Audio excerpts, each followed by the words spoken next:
This is GWEN Talks Radio, where intimate conversations reveal, heal, inspire, and entertain.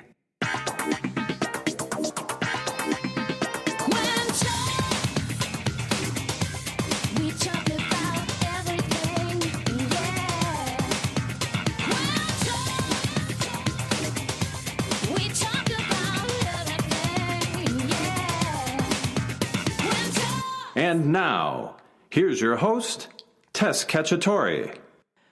Okay, here we go. This is GWEN Talks Radio, and I'm your host, Tess Cacciatore. So here we are closing down the new year. This is the last Wednesday of 2017. I hope you all have had a beautiful, joyous, and peaceful holiday season. I know this year has been particularly different for me. I decided to keep things more simple and to engage more and be present more. And I have to say, this holiday season and the parties that I hosted and went to has been a much more peaceful and joyful time. This year was particularly peaceful because there wasn't a lot of drama and craziness around that can tend to happen in particular holidays. So I just hope that you had a beautiful holiday as well. For those of my friends that are celebrating Kwanzaa from around the world, I wish you a happy season as well for the next 12 days. And for all of us that are approaching into 2018, how do we get to count our blessings? Well, the blessing that I want to say first and foremost is that I have a home. I have a roof over my head. I have my health. I have beautiful friends and amazing family. I don't take any of that, including my health, for granted. So just wanted to remind us all to count our blessings every day. And the topic of homelessness is really near and dear to my heart. As you may have gathered in the previous episodes, I've given hints about being homeless for 17 months beginning in the year of 2010. So this episode is really about reaching into our hearts and finding compassion for those that are on the streets. We've named this episode Carnival of Love, and I'll explain to you a little bit later in the introduction of why it's called Carnival of Love. And to really talk about the statistics of homelessness, the disenfranchisement, how we turn a blind eye to those that have less sometimes because we don't want to deal with the stress that comes with having to deal with the fact that there are at least 20,000 kids that are homeless that are forced into prostitution on any given year. And that is a statistic that comes from 2 million youth are homeless in the United States. And more than 25% of them are former foster care children. So how do we come together and create a collaboration in these wonderful organizations that are doing great work and make sure that we can change those statistics and change the way that we view homelessness? Over 120,000 homeless people are vets. So how do we get to take care of our vets? How do we dive in and take care of the mental care system? How do we do a lot of things? Well, I have 3 amazing people on our show today that have great solutions, ideas, inspirations that I want to share with you. So we're going to take a quick break and we're going to come back and we're going to talk to Alisa Orduna, who's the Homelessness Policy Director for Mayor Garcetti's office. I have to do a shout out to Mayor Garcetti and the First Lady, Amy Wakeland, doing amazing work in so many areas, but in the homeless issues, which is associated with this episode, we're going to dive into all the things that are being done in Los Angeles, which I think would be a great role model for other cities to take on. We also have Stephanie Klasky-Gamer, who's the CEO of LA Family Housing.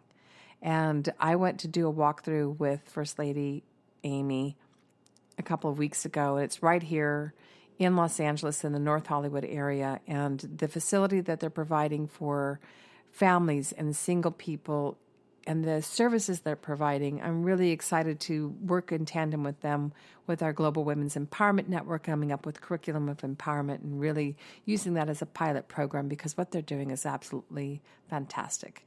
And then our surprise guest, which I'm really excited about, is Justin Baldoni from Jane the Virgin. He is an actor, an activist, a producer, a director, and he's the namesake of this episode, Carnival of Love. So here is this young man that I met through the mayor's office, through the Women Leadership Program. And you'll be able to hear how he turned his birthday into a Carnival of Love right here in Skidrow in Los Angeles. So we're going to take a quick break and dive right into this very important topic of homelessness in our country and how can we rise together and come together and create solutions in our country. We'll be right back.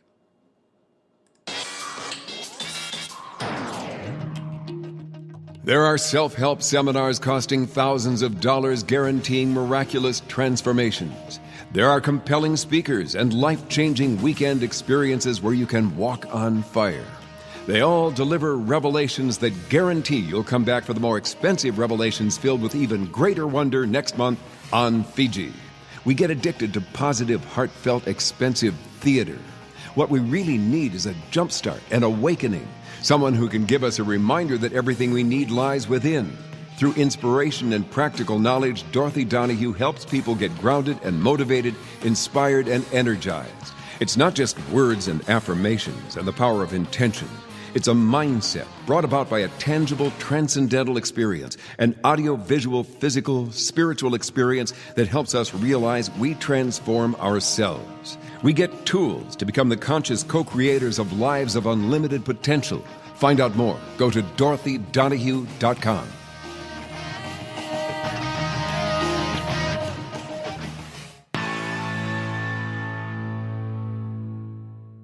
Welcome back to GWEN Talks Radio. This is your host, Tess Cacciatore. So as I said in the opening monologue, I am so thrilled to have the people on today's show. I met Alisa Orduna during a film festival last year that was put on by Michelle Smith, who's a dear friend of mine, and she was on a panel, and I just got so excited about what she's doing as the policy director, the homelessness policy director for Mayor Garcetti's office.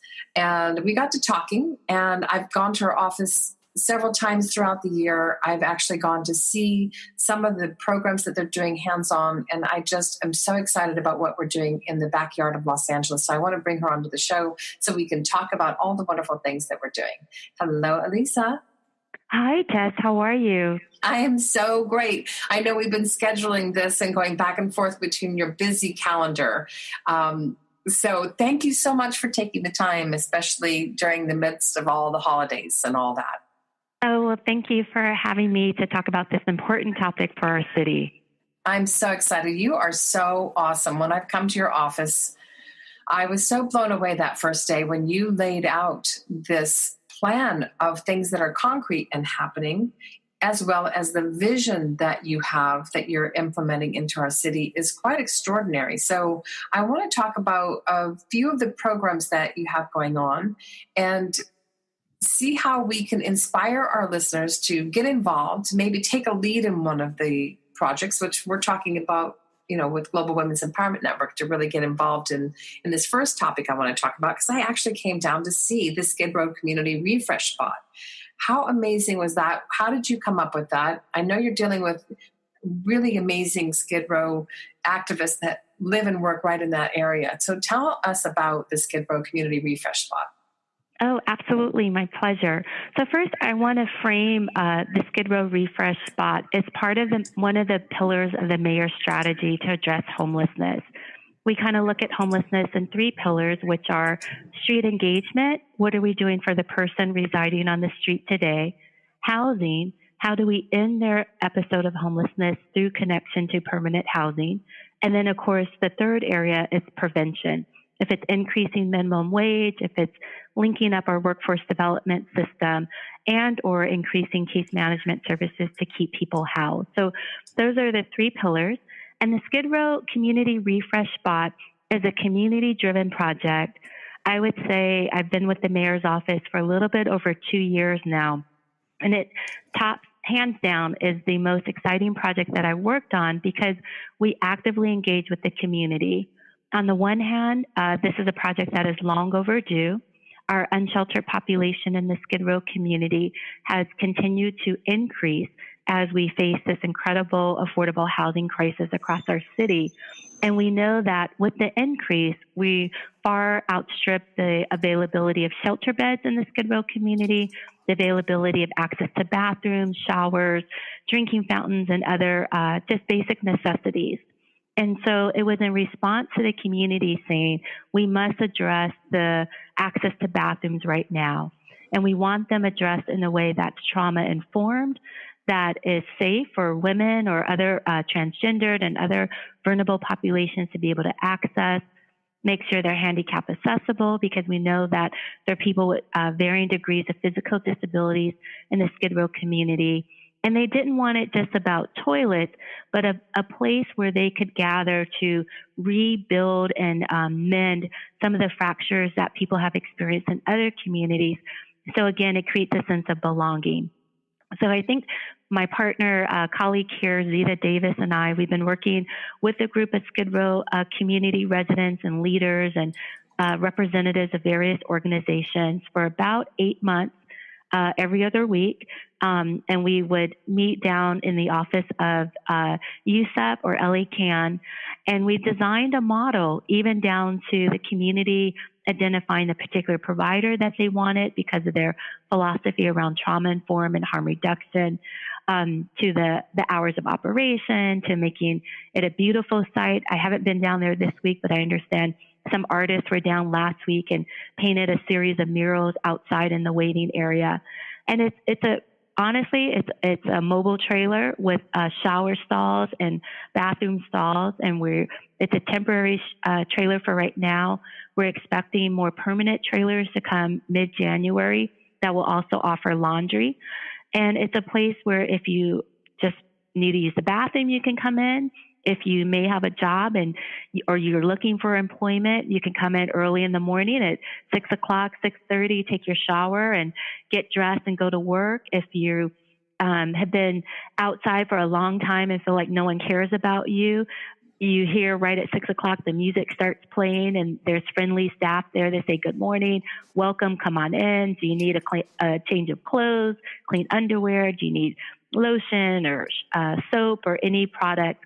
So it's really become a gathering place that not only impacts the individual who comes there or the workers that work there, which are many residents from the community right now, but also beginning to change the mindset of people on the block where they're starting to feel a stronger sense of community and sense of belonging, where just walking down the street, you have people starting to say good morning to each other.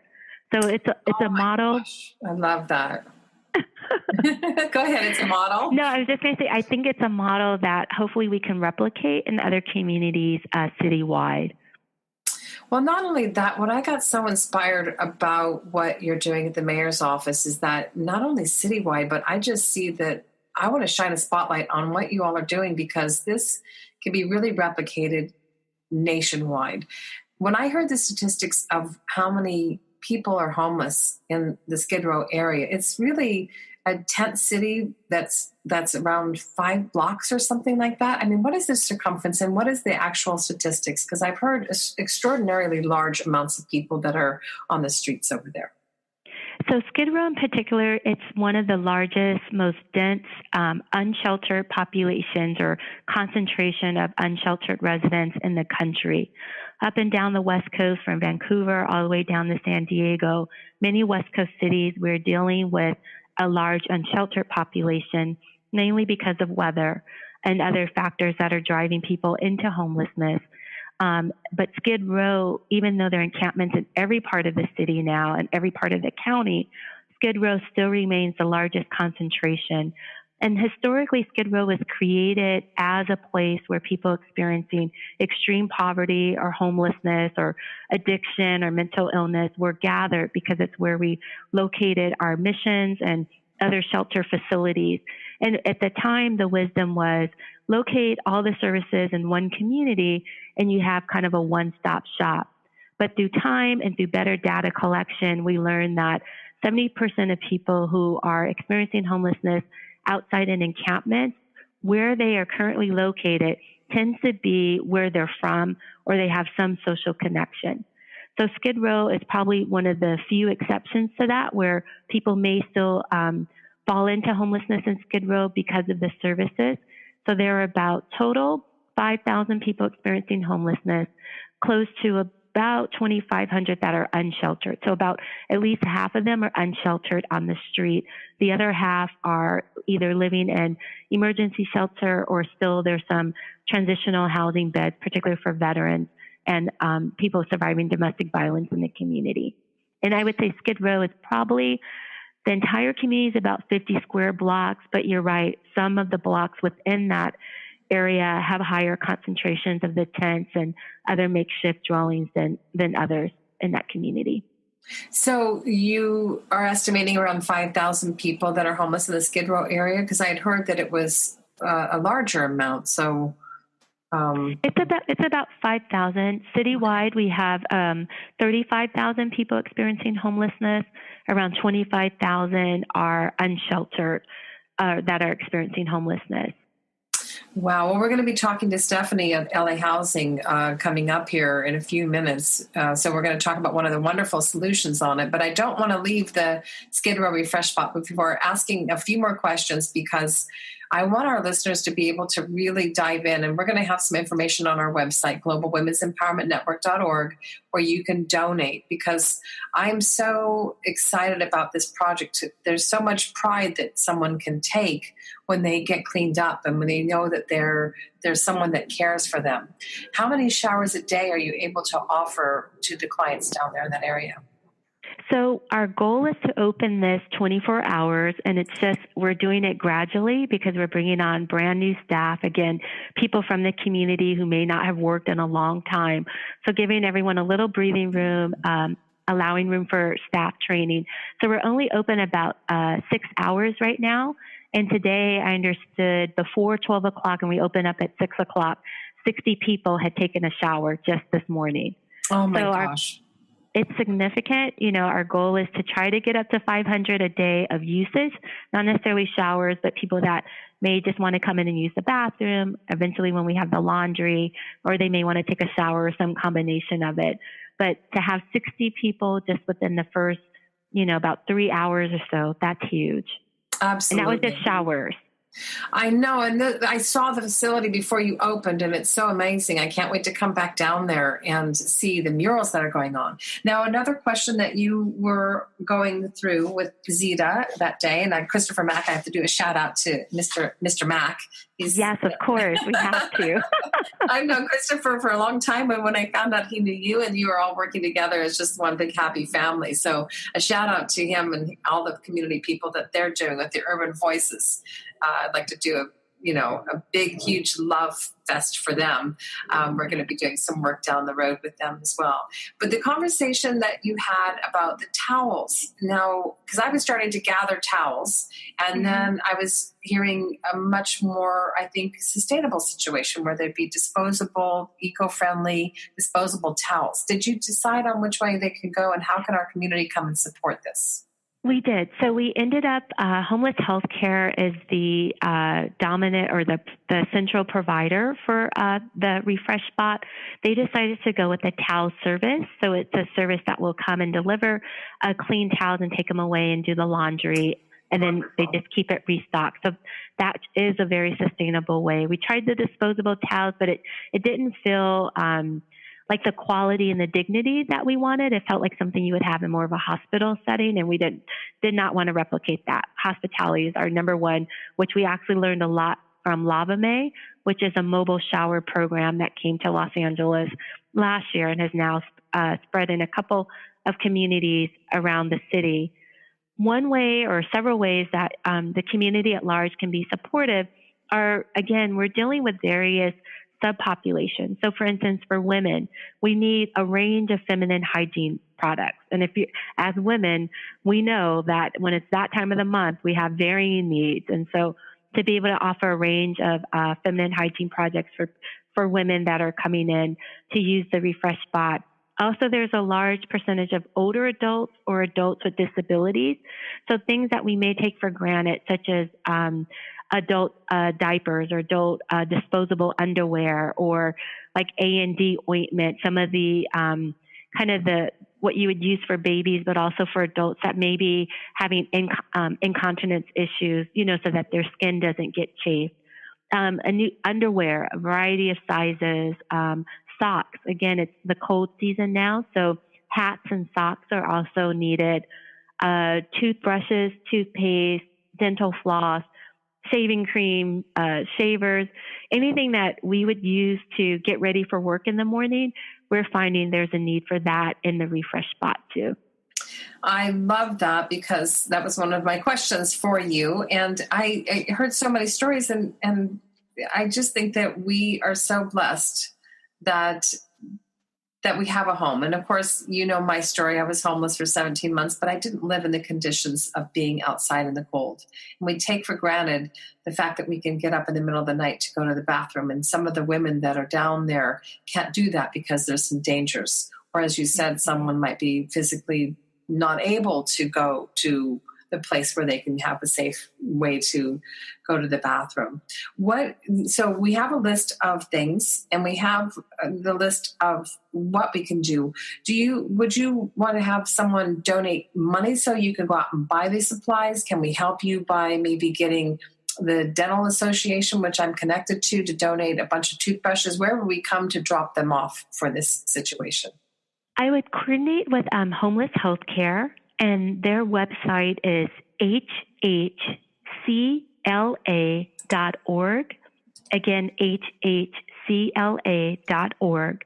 If someone happens to be in the Skidrow community, we do have 24-hour security, so there is someone always on site, and you can always leave the items with We Team, and they'll make sure that the on-site management from Homeless Healthcare receives them, or you can coordinate directly through Homeless Healthcare LA. Wonderful. I love that. Well, we have so much more to talk about. I could go on forever. I want to bring Stephanie on in a few minutes, but I just want to point out a few of the things that I heard at your office that day that I would love just to put a little bubble out there to say that these are things that are in concept and visionary formal. It's not formally done yet, but these are things that are on the horizon that we'd love to have people that are interested that might want to come on board. So we have the alternative temporary housing situation with the modular housing, which could be like a container or bungalows or tiny homes. Can you give just a quick snapshot on that?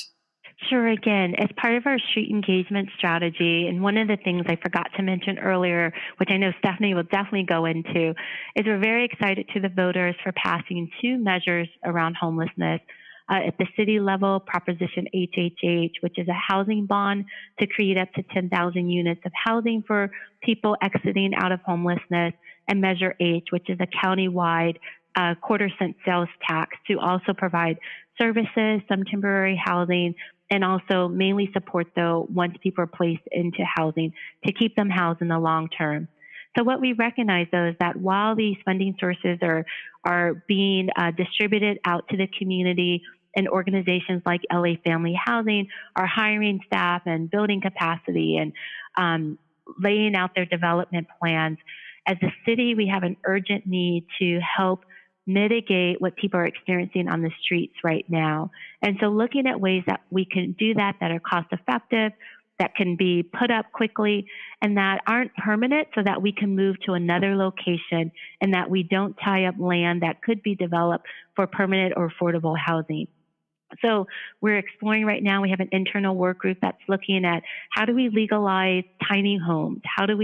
What is modular housing? How do we use a container housing? And again, thinking 30 to 60 units that we could quickly put up and house anywhere from 30 to 100 people in like a 90-day kind of period before we move them on, either getting them connected to short-term rental subsidies such as rapid rehousing, more permanent shelter or bridge housing, maybe even reconnect it back with family, triage to the county's recuperative care, various options that we're looking at. So we're really excited to see where we go and doing our first demonstration project sometime in 2018.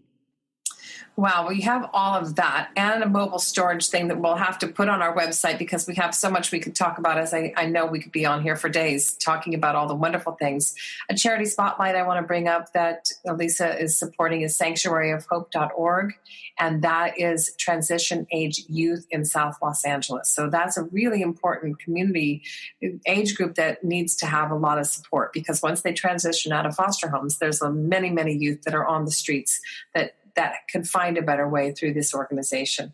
So I'm going to take a quick break. We're going to come back with Stephanie. And also, I hope people have their notebooks out and making lots of notes, because we don't want to forget hhcla.org for the homeless healthcare. So we'll be right back.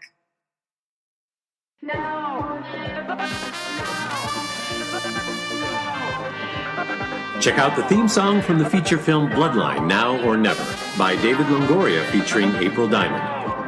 The title song, Now or Never, is available on iTunes, Amazon, and other major music streaming outlets.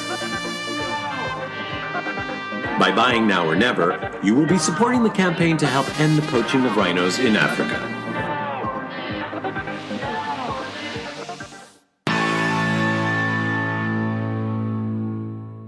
Welcome back to GWEN Talks Radio. This is your host, Tess Cacciatore, and I have the dear Alisa Orduna. I hope you had your notepads out, people, because there's so much wonderful information of how to implement community programs, getting communities activated to be able to help people that are on the streets that are homeless or in shelters. There's so much to be done.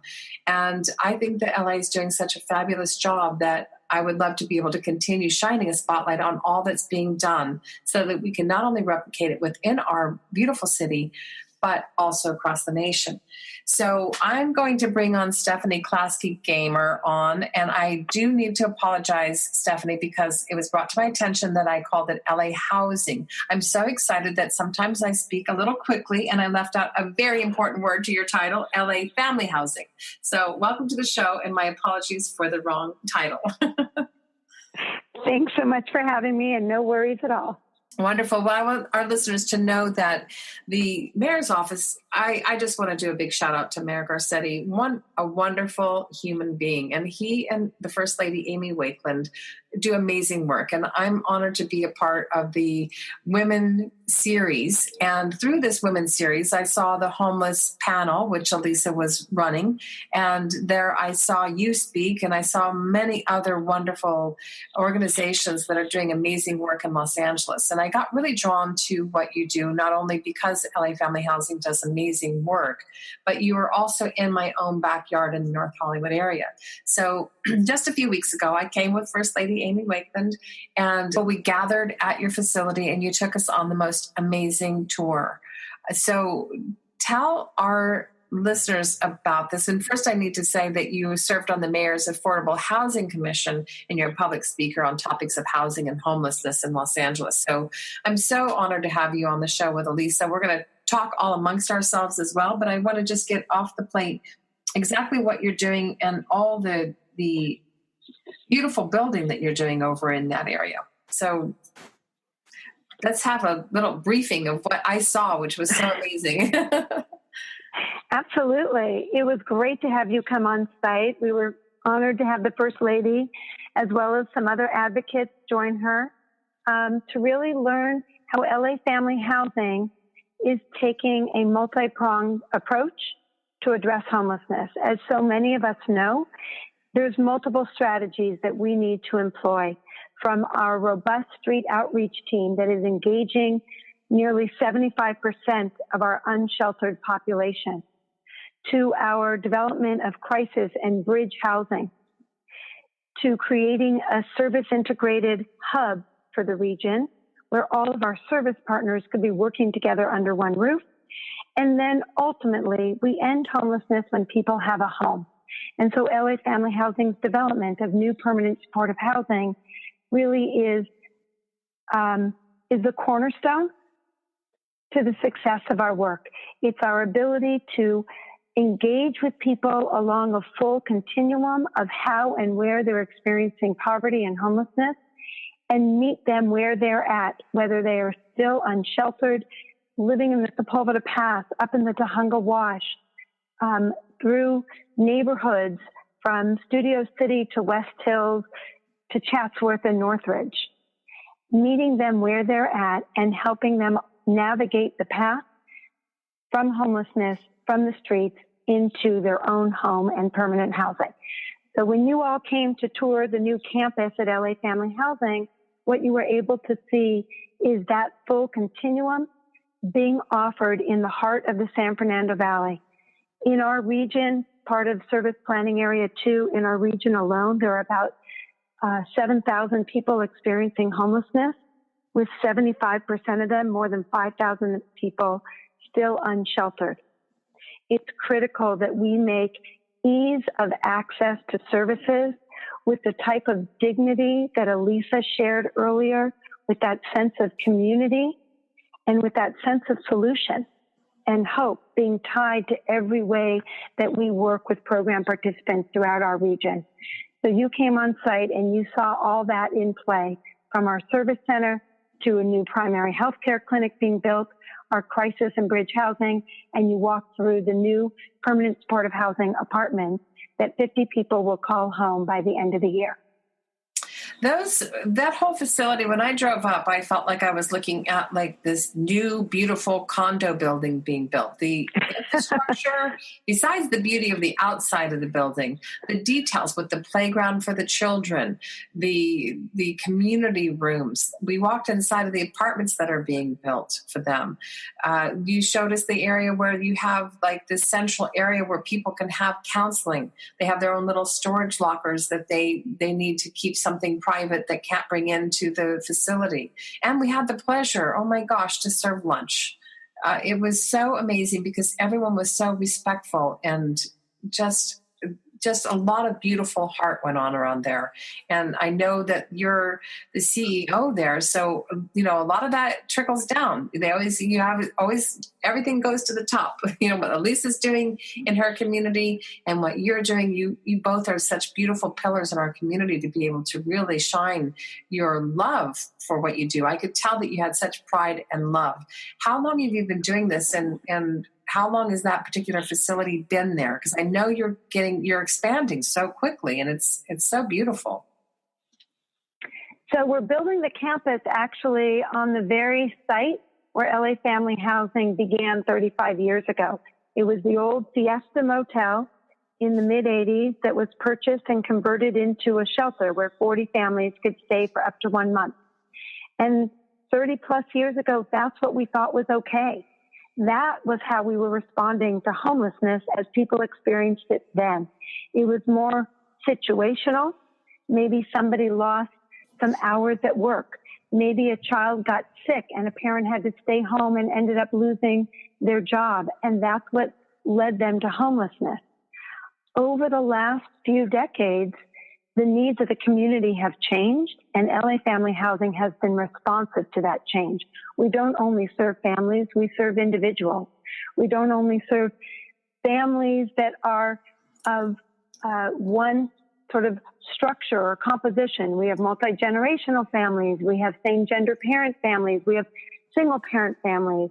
We have veterans. We have seniors. We have people escaping domestic violence, and we have many individuals living with severe mental illness.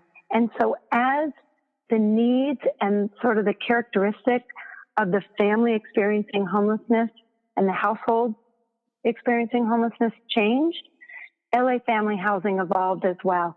And so what you saw being built in the heart of North Hollywood was on our original site 35 years ago. We have 23 other properties throughout the city, all meeting the needs of either those experiencing homelessness or severe poverty by providing them with permanently affordable rental housing, as well as unique integrated service centers.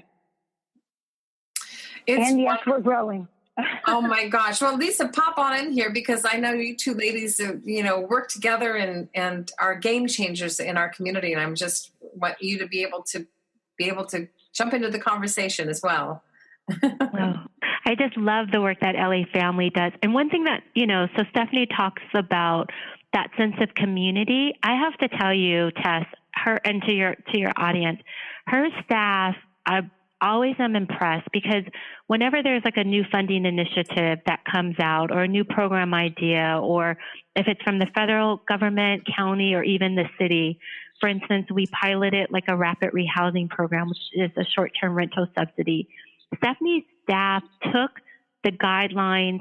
They did like a staff retreat on it. They reached out through their network from across the country, and they came up with some of the best practices that we now ask them to go and share with colleagues around the county so that these programs are successful. So she's able to attract a compassionate and dedicated team that really cares about the work, and it shines through in the way that they deliver programs so that no one falls through the crack, no one's left behind, no one feels like they're just a number and kind of a system, but they feel and they experience the personal touch that inspires them to make that movement from the street if they end up in the shelter or they move directly into one of the permanent housing units. That I think makes LA family housing kind of our best secret that we should tell more of the world about. So thanks, Stephanie, for being here and your work. That's why we're here to share the secrets, because I noticed the staff as well. And there's such a mutual respect amongst everyone. It was really so inspiring to go to. In fact, a couple of my colleagues, Marianne Collins and Fonda Whitehead, and I are setting up an appointment in the early part of the new year to go to see how we can support and help with whatever we can do. So I'm really excited, Stephanie, to meet with your staff in the new year and get some support, whatever you need. Thank you. Thank you. And sort of to add to what Alisa said, I mean, thank you for recognizing that. Our staff really are leaders in the industry. And I think the best secret of LA Family Housing is that our staff is not necessarily looking at how to build up our agency as much as it is how do we build up our system in LA County so that we are all practicing best service and best outcomes. And we take the models that is coming out of LA Family Housing, out of LA County, and we're sharing that across the country with staff that are leading training throughout the country. Whether it's in rapid rehousing, whether it's in our prevention and diversion strategies, whether it's in our unique design of permanent supportive housing so that we're engaging people and our tenants wherever they are at, literally and figuratively. Wow. Well, unfortunately, our time is up right now for this episode, but I want to continue this conversation, come back around to seeing the advancements of how we can bring the mobile storage and the tiny houses and the container housing and anything that we can do to support LA Family Housing with you, Stephanie, just to continue this conversation, because with 35,000 homeless people in LA, we have a lot of work to do. And I just want to salute and cheer you on for all the work that both of you are doing. Once again, lafh.org is the charity spotlight for Stephanie to go and check out all the beautiful things that they're doing.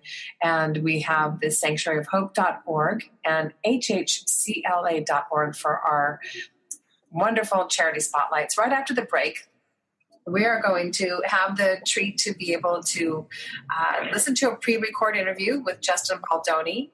I named this episode Carnival of Love because of the carnival that's coming up in Skidrow, January 27th, which is 1 month from today. And so I'm really excited. Thank you both, ladies, for the wonderful interview and the time that you gave us today. Thank you so much. Thank you. Thank you, and I'll see you both real soon. And to all your listeners, we'll be right back. Hi, this is Fran Drescher, and I'm on GWEN Talk Radio. And I hope you go to cancerschmanza.org and learn how you can reduce your risk of cancer and a lot of other illnesses for you and your family. Go now and save your lives.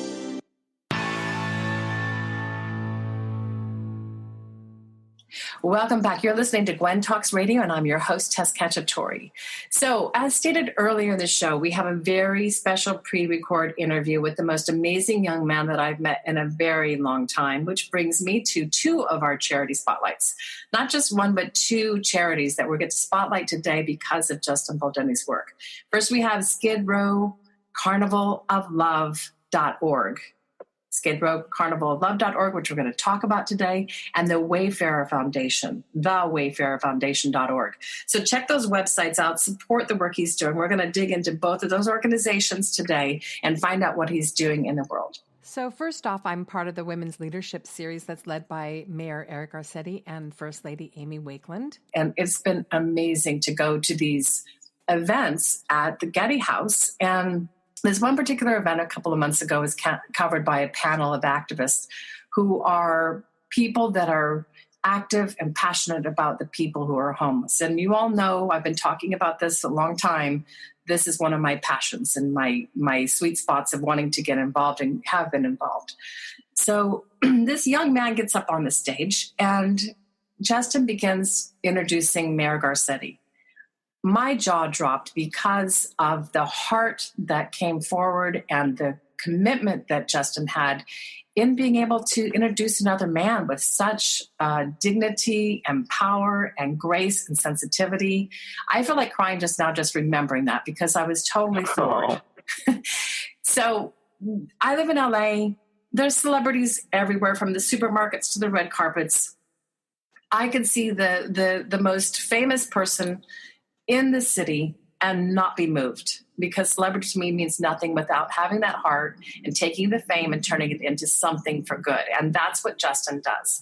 Unifying men for the empowerment of women. So Global Women's Empowerment Network, I always say we do GWEN with the men, and I want to make him an honorary GWEN man, because one of the quotes I found out this morning was an outspoken feminist, Justin Baldoni, has been doubling down in his efforts to start a dialogue with men to redefine masculinity. So he's not only an actor currently on CW Network, Jane the Virgin, but he's an actor, director, producer, app developer, which I'd love to talk about today, founder of these two nonprofit organizations. And I just want to give a warm, heartfelt welcome to the show. Hello, Justin. Oh, wow. You win intro of the year. Oh, wow. Well, we're in December, so that's pretty good. Yeah, you won. Congrats. But wow, I'm humbled. Thank you so much for having me. I appreciate it so much. Oh my gosh.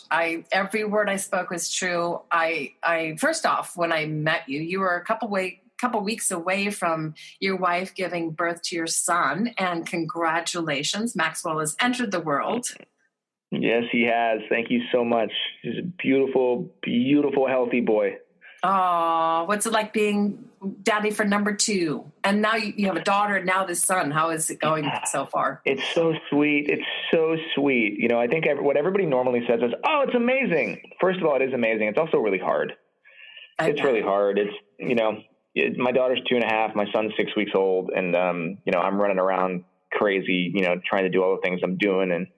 And I do wish I was home a bit more and able to be with him and support my wife and spend more time with my daughter. So it's awesome, but it's also hard. It's bittersweet, because I want to be home and experiencing every second that I can. But at the same time, what I'm doing in the world right now is also hopefully going to impact him and my daughter in a big way. So it's like this kind of double-edged sword, but all is beautiful.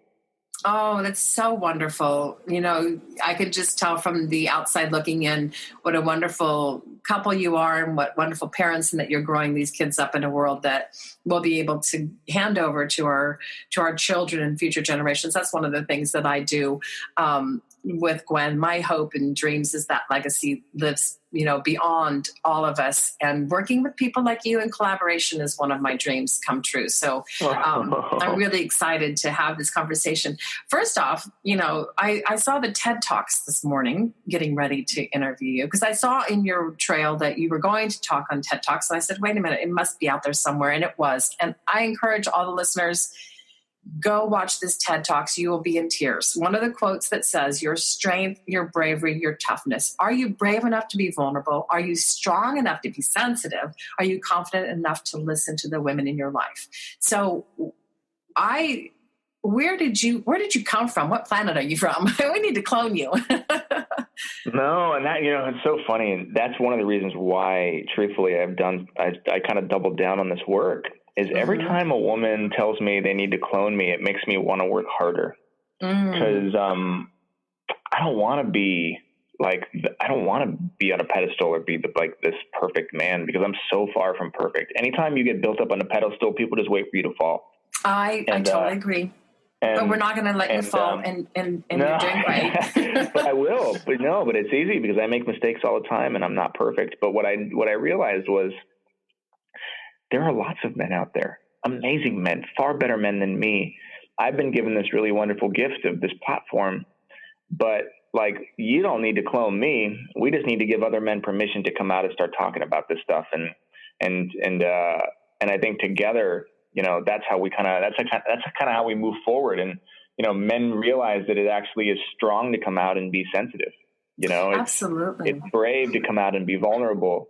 And I think that when women start seeing those qualities in a man and recognizing that, like, at the same time, while maybe that man isn't the Marlboro man or the edgy guy or the cool, or the really cool guy, but he's the sensitive guy that will listen. I mean, I think it's a mix of those things, of us rewarding men for being those things, and men realizing that they're not weak for doing those things, that kind of we can start to realize that you don't got to clone anybody. There are plenty of men out there that exist.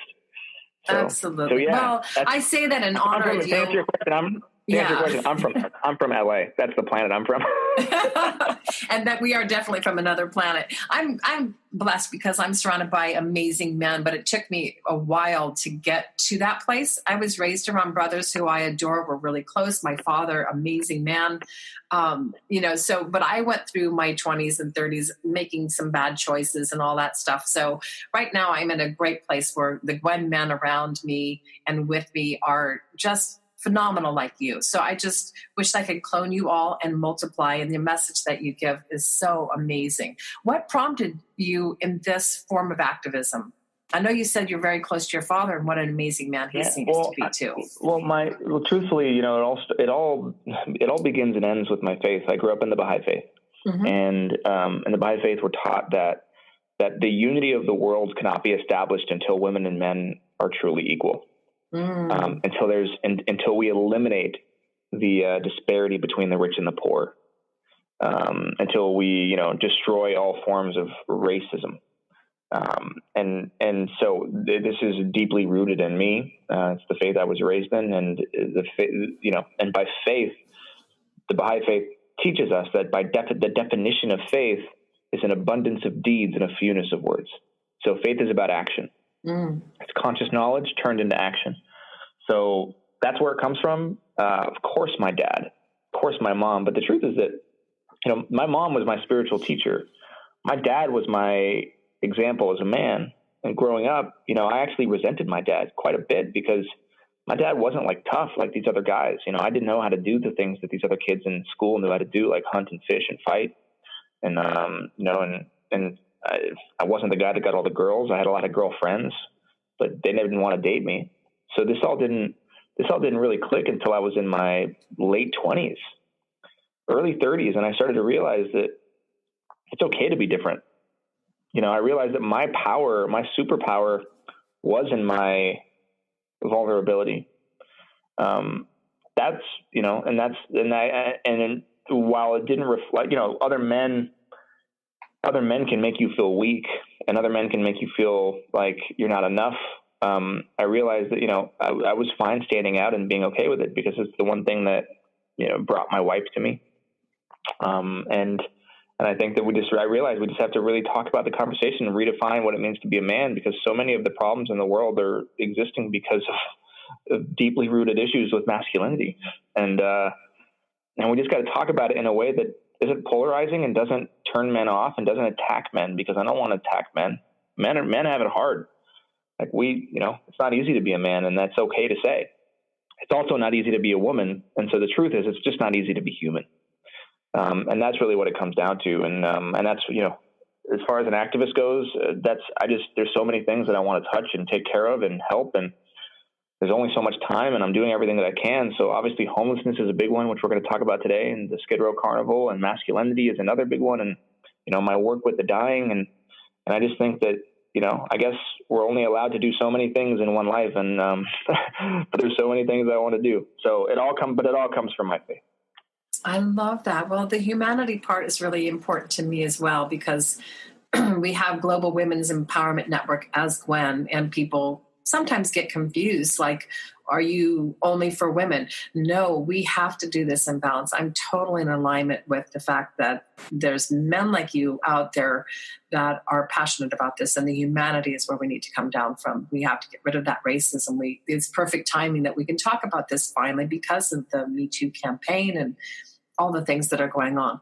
I love the fact that you have a men's talk show. I produced one as well that hasn't come out yet. When I saw that you had one, I was like, oh my gosh, this is exciting. So tell me how that came about. Where are you at with the men's talk show and what's going on with Yeah, well, so I would call it a conversation show. And really, so we're actually releasing it in 2 weeks in mid-December, December 14th.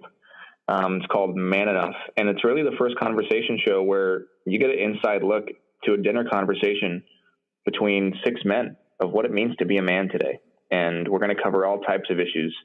And, Harry's, the razor company, came on as a sponsor because they believe in the idea of redefining masculinity. And we're actually looking for more brands and more sponsors and companies to come and join us that want to be a part of this. We want to shoot a lot more episodes. Currently, we're doing 4, and we're going to be releasing them throughout December and January. And then we hope to shoot 20 more because these are things that really need to happen. And I just believe that if men could just start to talk to each other and see a example of what it looks like when men talk to each other, that we can kind of start to open up and solve some of these problems ourselves. And it's important for men to realize that they're not alone, that we all struggle with simpler things. And it's a shared experience being human and being a man. And we don't got to go at it alone and isolate ourselves anymore. So I really believe that this is the beginning. Yes. Where can people see the show when it releases on December 14th? It's going to be on wearemanenough.com, and we'll also be releasing it on Facebook. Wonderful. Well, I'd love to be able to put it on our GWEN Network platform as well and promote the show because I believe in this. I personally produced and directed 6 episodes. It hasn't been edited yet, but it's a similar conversation. And I can't tell you, you already know this. The experience the men had on the show was life-changing for them. So I can't wait to see your show and support it any way we can. So I'm very excited about that. Congratulations. Thank you. And we'll be part of the collaboration and bringing people together to help that show launch in a very good way. So I appreciate that so much. We need all the help we can get. Absolutely. Well, I'm here to support you. And speaking of support, I named this episode Carnival of Love after you. And I'm very passionate about the Skidrow area. I've been going down there for quite a few months now. I work with the Skidrow Refresh Spot, which is launching this month. Which is December if you're listening to this in the future. So I'm so excited to be part of your January 28th event of Carnival of Love. So we had to find out how we can get involved as GWEN, get a booth, support, whatever. But tell our listeners how this started, what the Carnival of Love is, and what your mission is. This all started, I think this is going to be the 10th year. Yeah, I was like 23. I started celebrating my birthday on Skid Row. I just, I didn't have a lot of friends in LA, and I wanted my day that was generally in Los Angeles, a superficial day where, we celebrate ourselves to be for others. Partly because that's what my heart wanted, and also partly because I wanted to practice humility. I don't think humility is something that just naturally comes. And I wanted to practice not celebrating myself and being there for other people. And there's a birthday on Skid Row every day, but nobody ever gets celebrated. And so we just decided to go down to Skid Row and pass out food, and we made sandwiches, and we brought clothes. And the idea wasn't to solve the homeless problem or feed and clothe everybody, but it was kind of, as I said, to kind of feed and clothe their souls, to see them and connect with them. And, even if it was 10, 15 people we talked to, that's 10 or 15 more people than that probably get talked to really on a one-to-one level any day. So that kind of grew, and every year a little more people, more people came, and I kind of guilted people to coming since it was my birthday party. Right. and then miraculously I got a television show called Jane the Virgin. And with the television show came some celebrity, and As we all know, in Los Angeles, nobody cares what you're doing unless you're famous. And I mean, that's a general overstatement, but in general, like, it's true. If you have a platform and you're a little bit famous, then suddenly it's cool. So I said, you know what? I'm going to test this out. Let's see if this works. I'm on a hit TV show. It's year one. I'm going to do something crazy. Let's see if we can get more people to Skid Row. And so I came up with this idea to throw a carnival. A carnival is something that generally goes from town to town to give a community something to look forward to kind of lift them up and brighten up their day. And I thought, well, why don't we do that for the worst community in the world? And not the world, sorry, America. There's worse communities in the world. But why don't we do that for the worst community in America? And by worst, I mean the worst man-made disaster. Not worst because the people are the worst, but worst because the circumstances are the worst. I know there's like 15 to 20,000 people in a 5-block radius that live on the streets there. And blocks away are $1 million big mansions and high rises. None of it makes sense. Doesn't make any sense. So the first year we had 300 people came, and that was huge for us. And we kind of learned as we went. We didn't know what we were doing. We didn't know, we didn't even have any security. It was just, let's do this.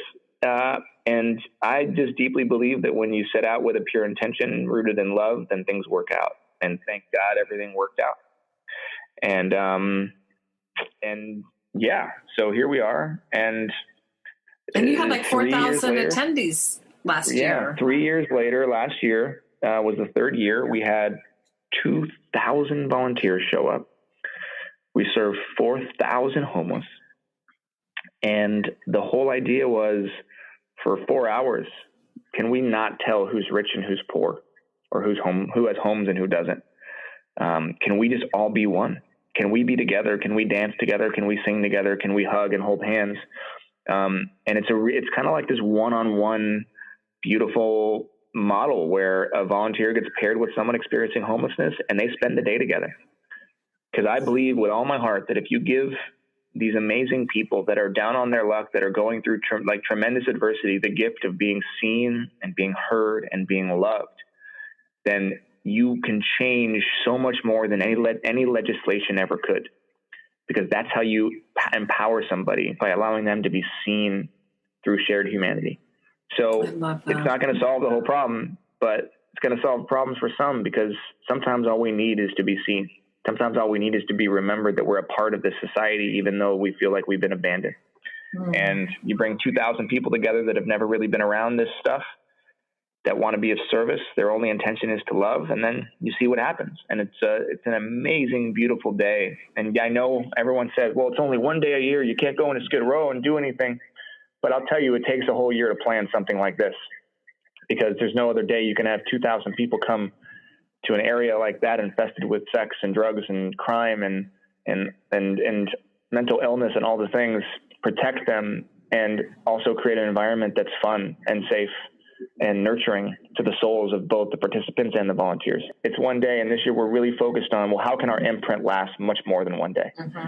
How can we actually leave our mark so that we enable and empower the local community to get off the street in some cases? So we're hoping to be a unified kind of collaborative source for all the various nonprofits in the area, for the missions, for the housing developments, for the initiatives the mayor and his amazing wife are working on, to come together and say, hey, this is think of it as like a life fair. Don't think of it like a carnival. Think of it like a life fair. It's not a job fair. It's a life fair. You need medical attention, we got you. You need legal help, we got you. You need a DMV card, we got you. You need a library card, we got you. You need a resume, you need to learn how to build a resume, we got you. You need a job, here are 4 companies looking to hire and willing to hire someone just even though they're on the street. You need housing, have you applied here? You need insurance, you need a cell phone. What do you need? Let's see if we can come together and figure it out. You need clothing, you need toiletry products, you want books. What do you need? We got you. And that's what we want this day to be about. And that's what happens. It's so magical. So, and then of course, do you need food? And not only do we got gourmet food, gourmet barbecue. People put so much love and effort and time into cooking this food so that they can have a real good meal, not a meal that you get with like, and unfortunately, and this is nothing wrong with the missions, but the mission food isn't great. We got you. How about some real gourmet barbecue? How about some real stuff? And that's what this day is all about. It's like, let's give you a day where you are celebrated as a human.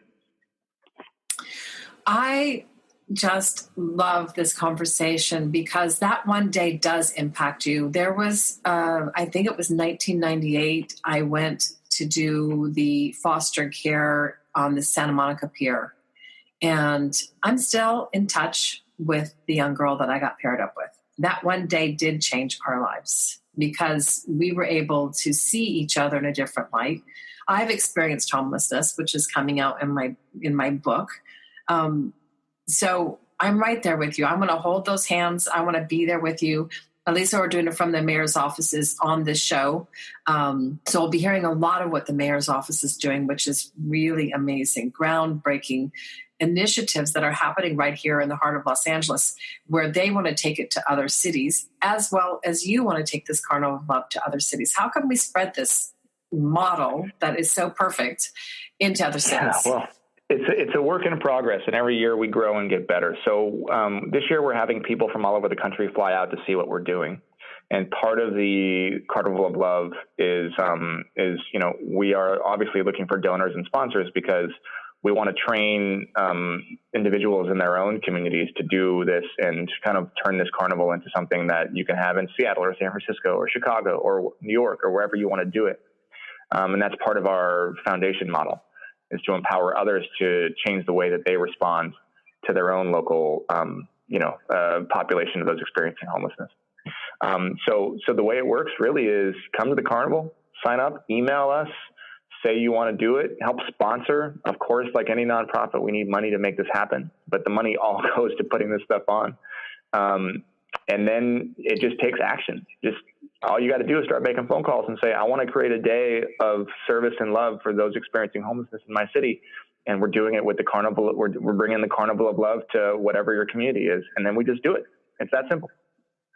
I love it. It's that simple. It's January 27th, 2018 Carnival of Love in Skid Row. Make sure you look up both the charity spotlights that we gave you earlier in the interview, Skid Row, carnivaloflove.org. And the wayfarerfoundation.org is Justin's personal foundation that helps support all the work that he's doing. And your team is amazing, by the way. I've been in coordination with this interview.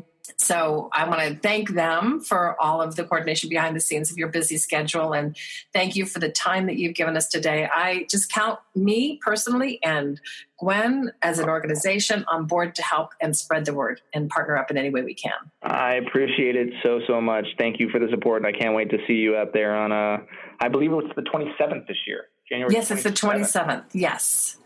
So yeah. we'll be singing you a big happy birthday song. And No happy birthdays for me. And this is not about me this year at all. I know. Once it became the carnival, it's no longer Justin's birthday. It's everybody's birthday. But what a beautiful tribute that you're giving out to the world. I love it. And I can't wait to see you there as well. So if you're listening to this episode in the future, just still look up those organizations, find out how you can bring a Carnival of Love to the city that you're living in, and keep spreading the love. Keep opening up your heart to humanity. Keep knowing that through compassion and love, we can really change the world, because we really need it more than ever.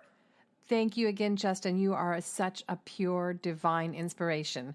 So right now we're going to go to our music spotlight. These two sisters are so phenomenal. I've known them for a few years now through Brenda Brown, who's part of our GWEN family. And Karmina has this song called Walk You Home, which I thought was appropriate for the theme of the day. So here is music inspiration, Karmina singing Walk You Home. Then we'll go to our Mind Over Matter Minute, so you can remember that every day find ways to be able to love yourself and take a breath and relax and nurture yourself. We'll be right back.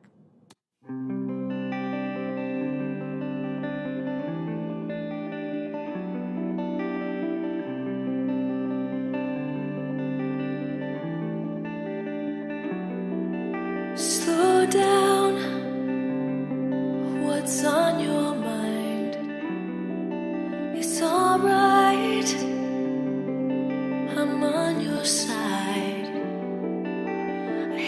see your injury. I wish that you could transfer all your pain to me.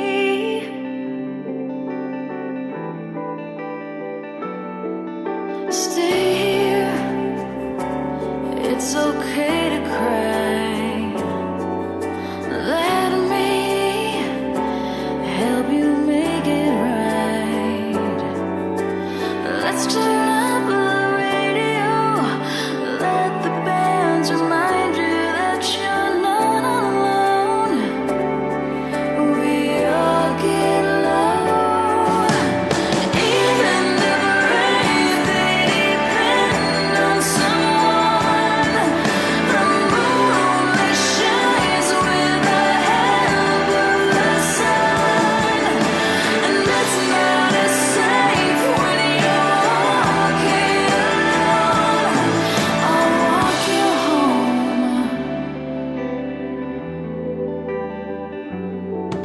Sun's out, but it feels like rain. So I will illuminate your day. I'm afraid of losing it.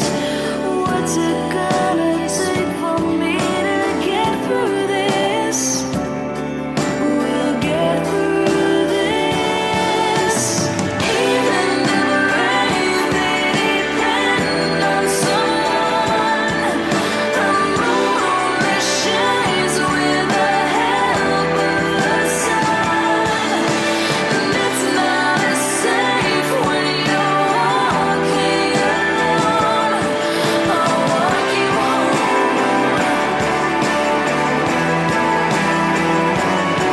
I'll walk you home.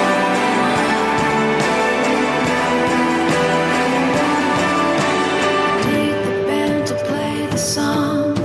Someone's hand to keep you strong. It's harder when you're on your own. Success is not the same alone. Can't have up without the down. Need the straight to have the round. I'll provide the harmony. Your song is best accompanied. Even the brave, they depend on someone. The moon that shines with the help of the sun. And it's not as safe when you're walking alone. I'll walk you home. I'll walk you home. I'll walk you home.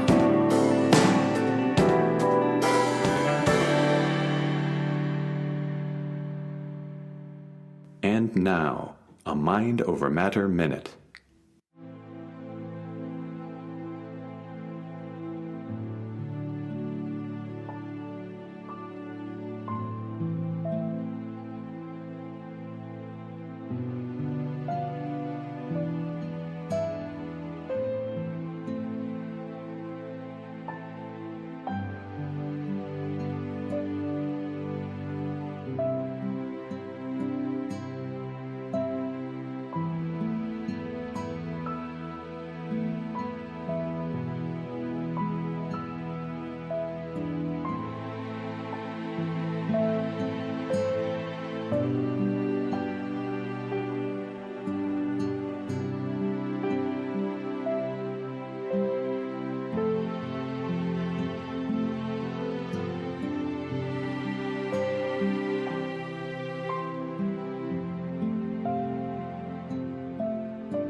Exhale after that one. Wow, what a beautiful time that I had with my guests, Alisa Orduna from the Mayor's Office for the Homelessness Policy. We had Stephanie Klasky-Gamer from LA Family Housing, and a highlight interview with Justin Baldoni from Carnival of Love, the Wayfarer Foundation. You can also check out his work on CW's Jane the Virgin. And if you haven't seen the TED Talk, I really highly recommend checking that out. Just a wonderful inspiration. thank you, shout out to Karmina Sisters for your beautiful vocals and your heartfelt song, Walk You Home.